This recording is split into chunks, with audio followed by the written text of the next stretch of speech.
حضرت شاہ ولی اللہ صاحب علیہ الرحمٰن حجت اللہ میں لکھا کہ عورتوں کے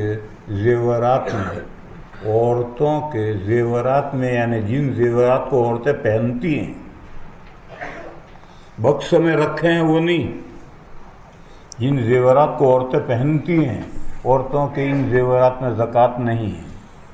دلائل کے اعتبار سے اصح یہی ہے، لیکن حنفیہ کے یہاں عورتوں کے زیورات میں بھی زکوٰۃ واجب ہے۔ بس احتیاط کی بات یہ ہے کہ عورتیں اپنے پہننے کے زیورات کی بھی زکوٰۃ ادا کریں تاکہ حنفیہ کا اختلاف باقی نہ رہے۔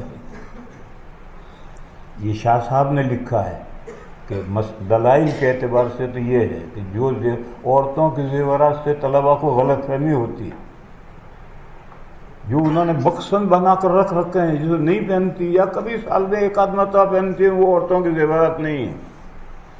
جو وہ بالفعل پہنے ہوئے ہیں ان میں زکوٰۃ واجب ہے یا نہیں؟ شوافی کہتے ہیں نہیں ہے، اور دلائل ان کے قوی ہیں، اور حنفیہ کہتے ہیں واجب ہے۔ امام حضرت شاہ ولی اللہ صاحب کہتے ہیں کہ حنفیہ والا قول لینے میں احتیاط ہے تاکہ اختلاف سے بچ جائے آدمی۔ قاعدہ کلیہ: جس اختلاف کی رعایت کرنے سے اپنے مذہب کا مکروہ لازم نہ آئے اس اختلاف کی رعایت کرنا مستحب ہے۔ جس اختلاف کی رعایت کرنے سے اپنے مذہب کا مکروہ لازم نہ آئے اس اختلاف کی رعایت کرنا مستحب ہے۔ دو مثالیں لو۔ بالترتیب وضو کرنا ہمارے یہاں ضروری نہیں ہے، وہ مطلق جمع کے لیے، مگر امام شافعی علیہ الرحمہ ترتیب کو فرض کہتے ہیں، لہذا ترتیب سے وضو کرو، ان کے اختلاف کی رعایت کرو۔ ان کے اختلاف کی رعایت کرنے میں ہمارے مذہب کا کیا مکروہ لازم آئے گا؟ ہمارے یہاں ہم بھی تو ترتیب سے ہی وضو کرتے ہیں۔ مقتدی کا فاتحہ پڑھنا نہیں، حنفیہ کے یہاں مقتدی کے لیے قرات مکروہ ہے۔